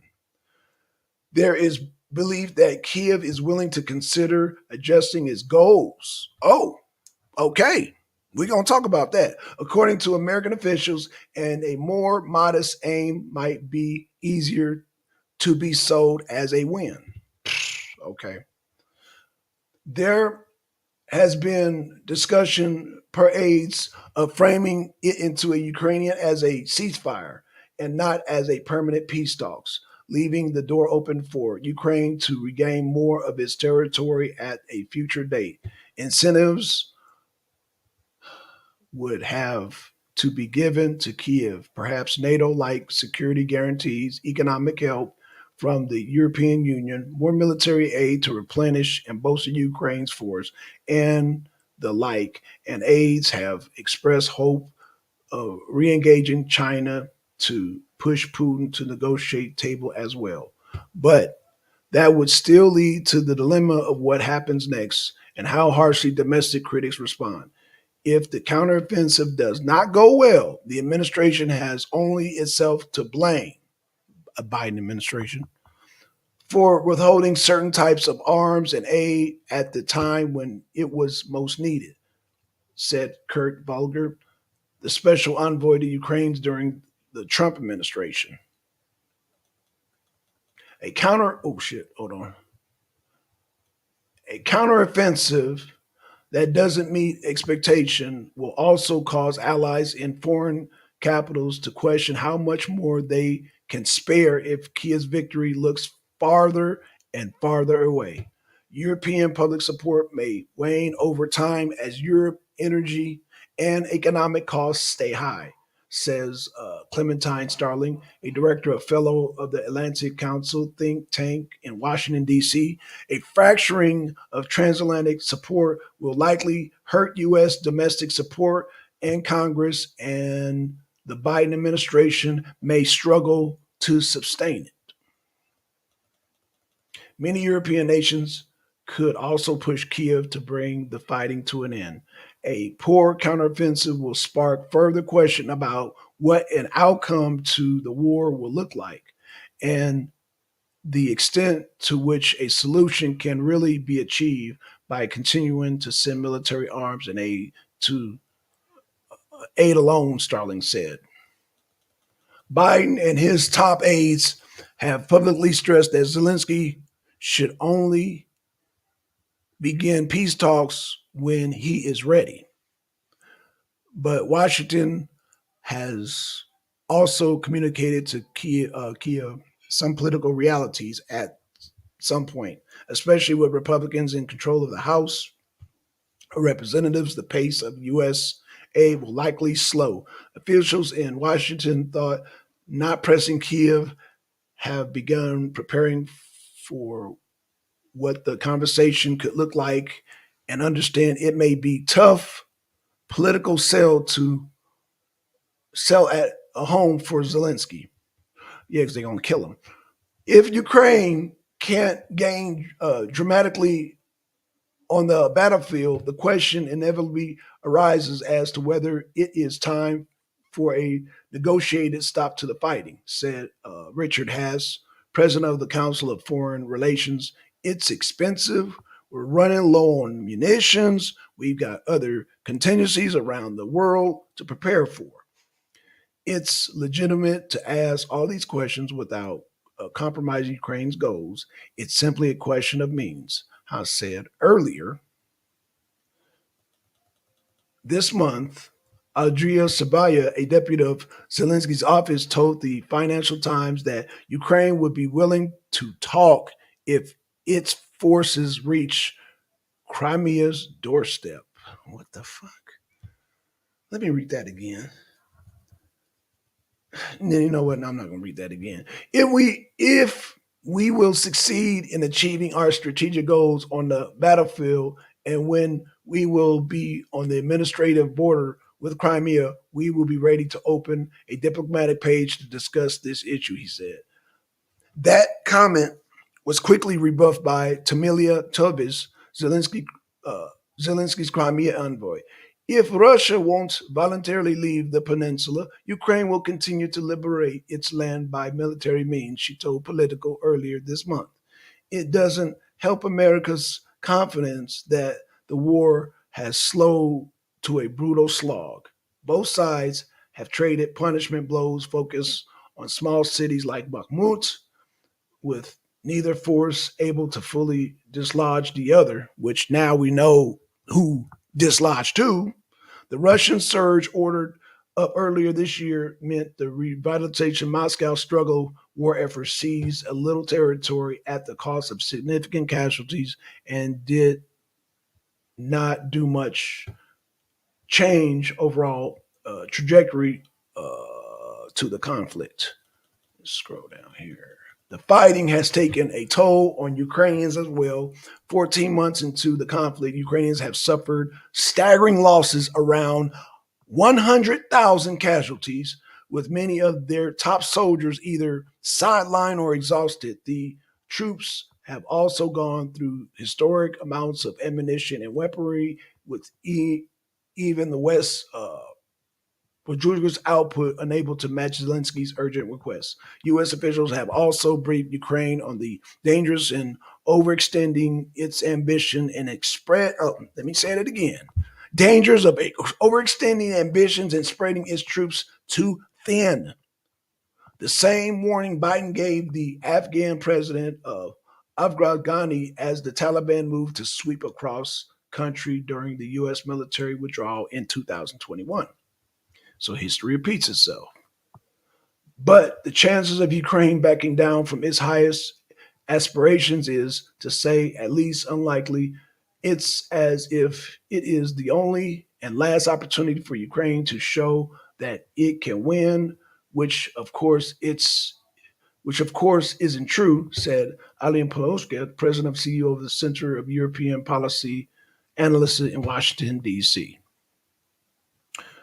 And that is it. So let's talk about this. Let's talk about this, man. Now, this is an old article. And we talk about ambitions, they want to take Crimea. We want no negotiations and we take Crimea. So basically what they're saying is I'm guessing that, because a lot of people saying this is really a civil war between two Russians. Ukrainians are Russians. Let's just keep it real. Let's stop pretending. Russians are Russians and Ukrainians are Russians. They're the same damn people. And there's an old saying in World War II, MD, that the Russians don't never give up. Unfortunately, when you got two stubborn sides, Russia, Ukraine, and Russia, both of them saying, we're not going to give up. But the stronger force, the Russia force, is the stronger force because I'm showing you that number one, they've taken the occupied territories. That's number one. Now these are old articles, so now we're including Bakhmut. So who's occupying the territory? Russia's occupying the territory. That's number one. Number two, they want all these ambitions. They got all these ambitions to take back Crimea, this and that, but you're depending on somebody like America who is not providing you the weapons. Now we got one of the European nations, being Germany, under a recession. Do you see the progress now, MD? Do you now? Because now we're into the future. I'm reading the past to you. I'm showing you the patterns, huh? Yeah. I was saying you're absolutely right. Actually, as far as like the latest news even shows you that like I saw what you did, with the article. Yes. But as far as like articles that's happening now, it's showing that progression. You know what I mean? Whoa. No, saying I'm talking about in the news itself. You know what I'm saying? Right, but the reason I showed the older articles because I wanted to show I understand. the ambition and the goals, and none of those have been reached. So I'm just showing you what was promised, what was expected, what it may look like if it don't go their way. We're here now. Now, yeah, there are newer articles because there's an article that I'm gonna do next week with the African guy who visited. Oh yeah, I'm gonna get to it, but I wanted to refresh this. I'm like, where's all this going? What negotiations? Like, as far as I remember, and again, y'all check out the Arena Cinema. The Best in Hell. Check that out. What I'm saying is that before this article, they were fighting over Bakhmut.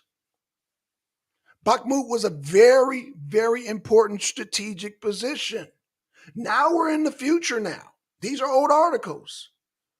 So what I'm saying is what do we are we at that point where we need to sit down and look at reality?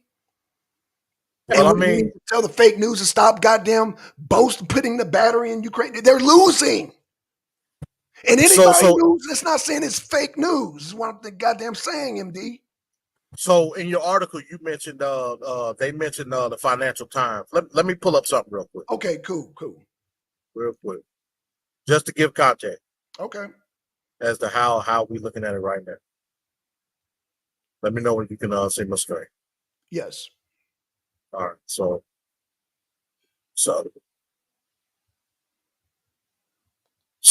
this is like the latest updated map when it comes to the quote unquote counteroffensive, right? I just want to show it. Okay. So if we're looking at this right here, all this in red is basically Russian occupied territory. Yes. In the yellow, damn, do I need to blow it up a little bit?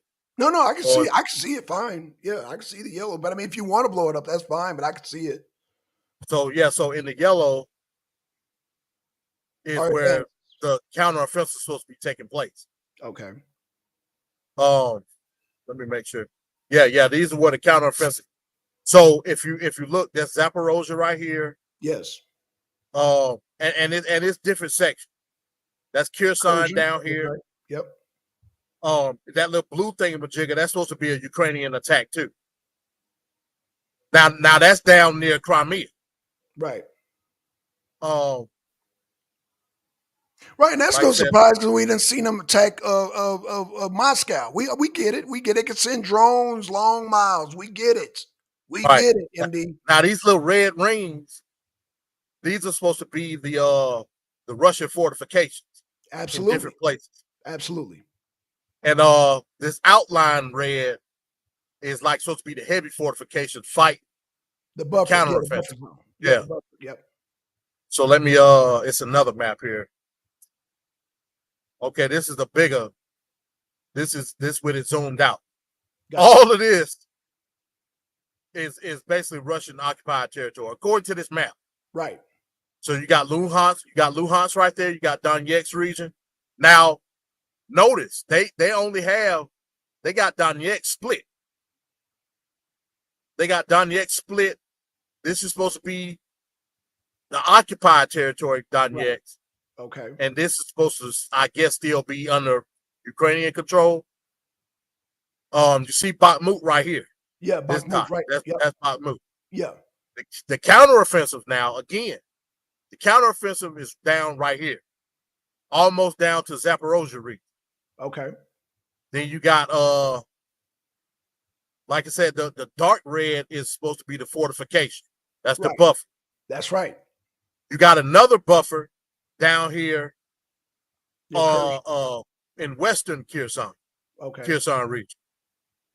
And again, this right here is that blue. That's the bridge, Blackson. Remember the bridge? Right. Got you. From a couple of weeks ago. Right. They showing the bridge, the Kakovka Dam. Yep. And we covered that last show. Yep. Right. Then they zoom out. It's showing the damages. It's showing the timeline of the damage itself. Right. Then it zoom into Kherson. So all this is flood, all of it. Right. Even all the way to Kherson, basically, it's flood. Right. This is just showing the timeline. Again, going back to the Russian fortification. So in Melitopol, they're supposed to have a counteroffensive going on. Up here in Luhansk, they're supposed to have enough smack and hell, that's smack dab basically in the middle of Luhansk. Right. They're supposed to have a counteroffensive going. So all that red is advances Russia has made. The pink, okay, let's just say the pink, and then the red is the recertification. But the pink right there, all this is advancement, correct? Pink is the occupied territory. Well, both the red and the pink is all occupied territory. Occupied territory. Okay. Right. The red is where the fortification is, the buffer. Okay. Yeah, that's the red. Okay. That's where they got. So if you notice in this caption, it says, in preparation for Ukraine's looming counteroffensive, Russia has spent months significantly fortifying the almost 1,000-kilometer front line across roughly 100,000 square kilometers of Ukrainian territory. So that's what that red. The red is the fortification. Right. So I'm and from north to south. You know what I'm saying? Right. It's all the way here by Belarus, going all the way across. Oh, shit, into Ukraine. Yeah. Yep. Can you hear me? Yeah, now I can hear you. Yeah, go ahead. Okay, so yeah, that's what we're dealing with. And again, like I said, the counteroffensive is only right here in Melitopol and the Luhansk. And up here, that's Bakhmut right there. So right. Yeah, bro. So what are we talking about here then? You know what I'm saying? That's what I'm trying to figure out. I'm trying to figure out the media Based on what we've been told, the Western media said that Ukraine is winning. Now, based on the map you showed, the pink and the red, you're showing occupied territories.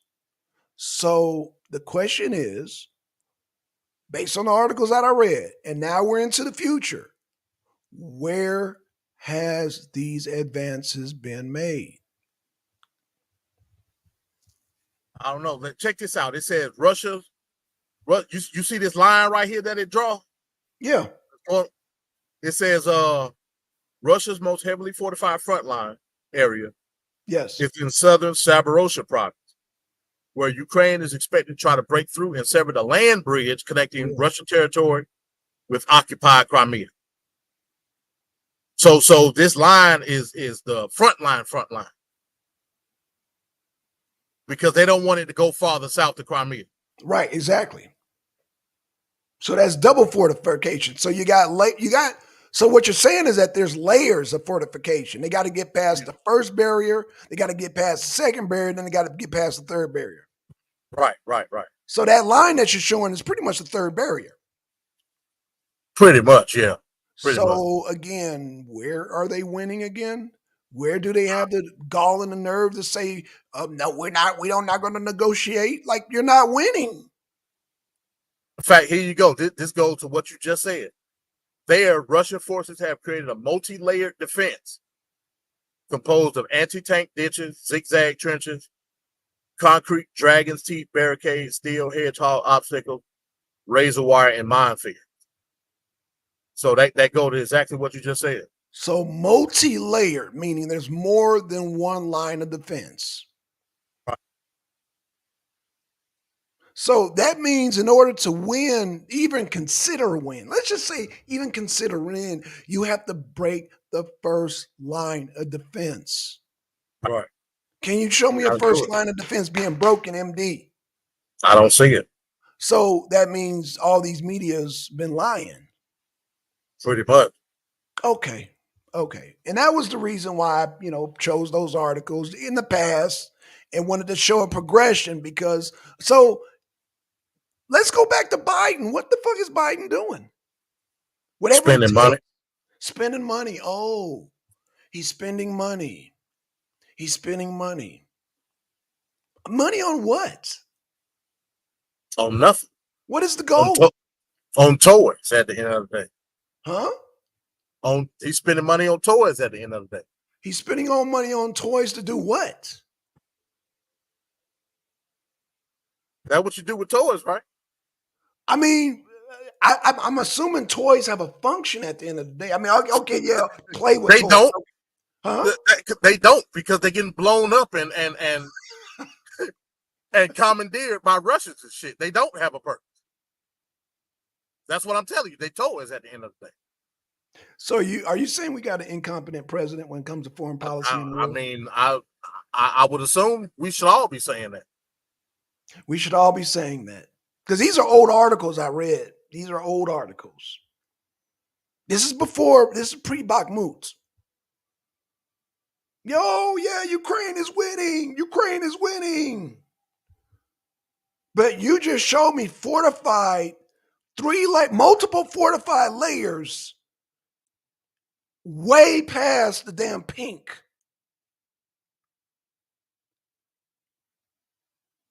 You showed me little increments of I guess, the counteroffensive. So when do we stop supplying? Because they said, the Russian, the Republicans, that shit's going to goddamn cease. Do we have to get a new president in here to stop our leakage, to stop us from bleeding? Ain't that what Trump said? Oh, isn't that what Trump said? Oh, Trump, is that the same guy that says America first? Make America great again? Yeah, I think that's him. Oh, that Trump. The Trump that's going up in the polls after any indictment, after the Mar-a-Lago and the New York prostitute, hush money, that same Trump. Yeah, I That think we same talking about Trump the same. decided he's willing to sit down and negotiate. Said 24 hours, if I'm not mistaken. He said 24 hours. Is Trump seeing the same thing we're seeing? I got you. Biden don't see it. Biden said whatever it takes. That was those were Hey, you can't get past that on that where you said you was gonna read back. Can't get past that. Where that Ukrainian official said we're willing to come to negotiations when we get to Crimea's doorstep. I found that damning. You know what I'm saying? right. Damn. That sounds like some suicide shit. That sounds like some goddamn Hiroshima, Nagasaki, goddamn suicide planes to me. What they call Yeah, them, dive bombers, World War II. yeah, Japanese, the kamikazes. Yeah, kamikazes. That's the word I was looking for. That sounds like a kamikaze. Because you yeah. got to So get past those fortifications. You just showed the fortifications. And I wanted to do this. I know, MD. I did old articles because next week I'm going to show the African in goddamn like. I gotta ask you. I gotta give a spoiler. What's he going to negotiate? What are they negotiating at this point? yeah, I don't know. I didn't get the full details on that because I actually thought that you was gonna report on that. Like this week. I had to be given in context because we got to know what we're negotiating first. So I Yeah, had I don't know what they did. I Okay, don't no, know. but I'm gonna still do that. I'm gonna still do that. I know I keep promising, but I have to show like people they have to put it together. Like, what are we negotiating? Right. That's I like get it. me moving in your house and saying, you know what, we're gonna negotiate this rent. Like you're like, no, Negro, you either gonna pay the rent or you gonna goddamn get out. Yeah. No. See, we gonna negotiate this thing. You know what I'm saying? And I need access to your refrigerator. I need access to all your PlayStations. And yeah, you know, and in the bathroom situation, yeah, I'm maybe I should play partial rent, MD. I don't know. I'm entitled to the goddamn half of what's in your fridge too. And I don't see no vegan stuff in there either.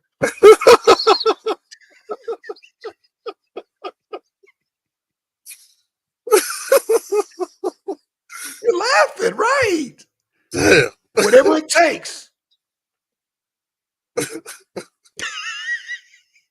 Damn. Well, hey, Right, you gonna look at that's me like, good. damn, Negro, you ain't in no position to negotiate. You in a Yeah, bad position. I'm just I kicking get my it. damn feet all on your couch, not contributing to the goddamn food. You done ordered food. I don't like that pizza there, and they got damn cheese on it. And it's late and it's cold. I ain't contributing not a dime. Well, I'm gonna eat it though. I don't want to eat it, but I'm gonna eat it. But I'm gonna eat it. But Yeah, how am I negotiating? How am I even coming to you? I ain't paid for yeah. the damn pizza. You and your family, everybody eat meat there. I'm like, nah, I can't have it. That's not part of my goddamn rental agreement.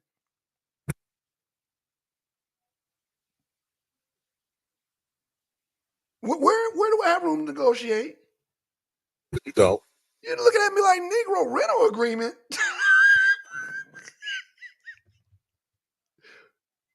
As far as you're concerned, your house is your occupation. Pretty much. So where do I have room to say nah? I'm kicking my feet up and nah. I'm not down with the negotiation. I'm willing to negotiate once goddamn MD changed them batteries out in that remote. Then we'll talk. I'm trying to keep it as plain and niggified as possible. So Yeah, I people can got you. understand what the fuck is going on here. Got you. Yeah, that's what we dealing with, man. That's what we dealing with. I'm not contributed to goddamn Netflix bill. I ain't contributed to the batteries in the remote. No internet, no nothing. No nothing.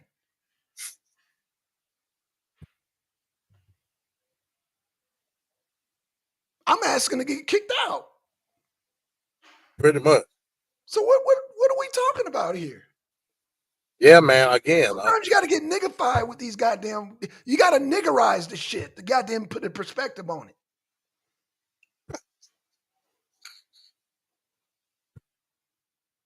yeah, I got you, man. I got you. I'll negotiate once I get up in goddamn MD's fridge. Then we'll negotiate. I'll negotiate with you after I eat half the pizza. Then we'll negotiate. Yeah. Yeah. All dairy products got to get up out the fridge. All dairy products. Right.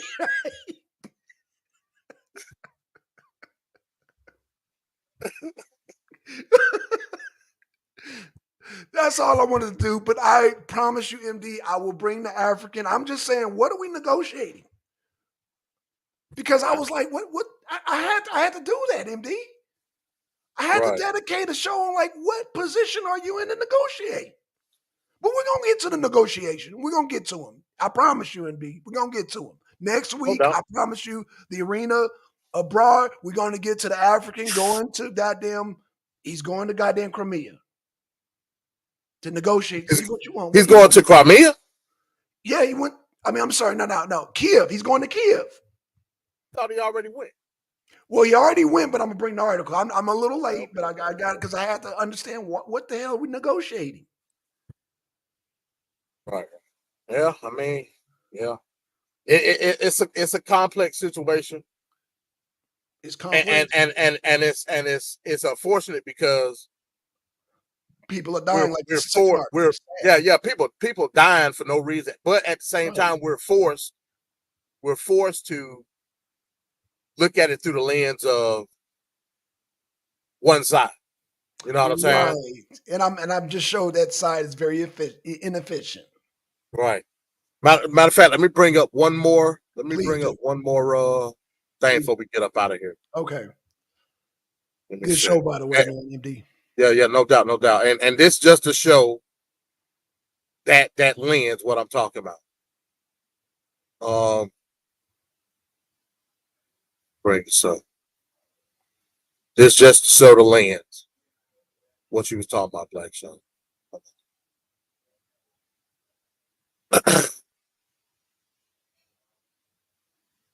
Damn, hold on. Okay.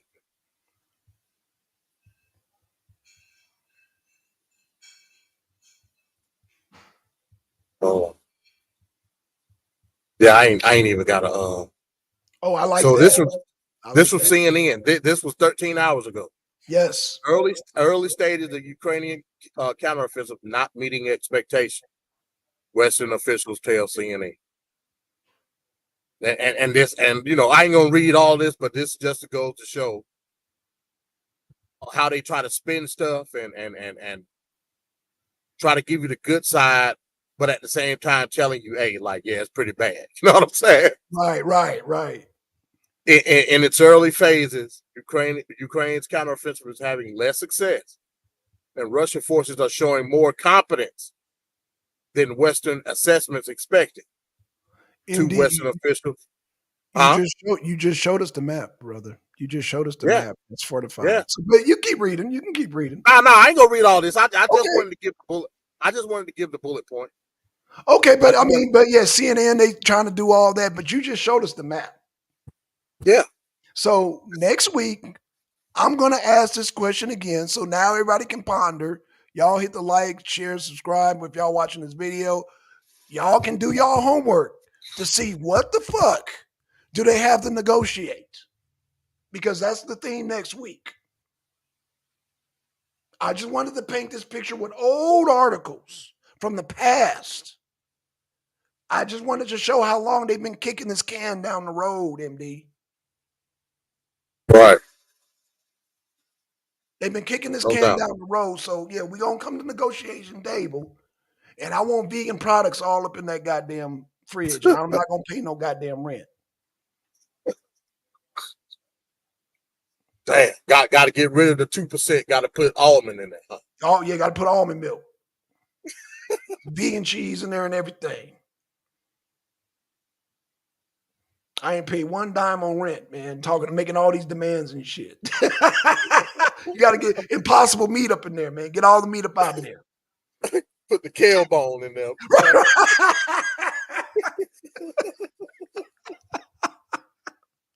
Sometimes you got to niggerize shit for people to get what the hell's going on. Damn. Sometimes you got to niggerize it. This is why we do at the arena, man. Sometimes Blackson come in and got to niggerize the shit so people see what the hell's going on. Because y'all, you got these mainstream media with all these fancy words and all this goddamn word salad and all this goddamn 3-card money. Look, nigga, you got to pay half the rent. And you got to buy your own food. And if you want to watch TV, you got to contribute to the goddamn bill, to the utilities. But somehow they're missing all that. They're missing all that fortification. They're missing that they lost Bakhmut and said, oh, well, maybe it's not going as planned. Well, of course not. It's not going as planned. The occupied territory are the spoils of war. Do I make it more plain than that? Can't do it. Okay, like I said, next week we're going to talk about the negotiation, but I just want to put things in a perspective with old articles. I just wanted to show how long this can been kicked down the road before we come to the negotiating table.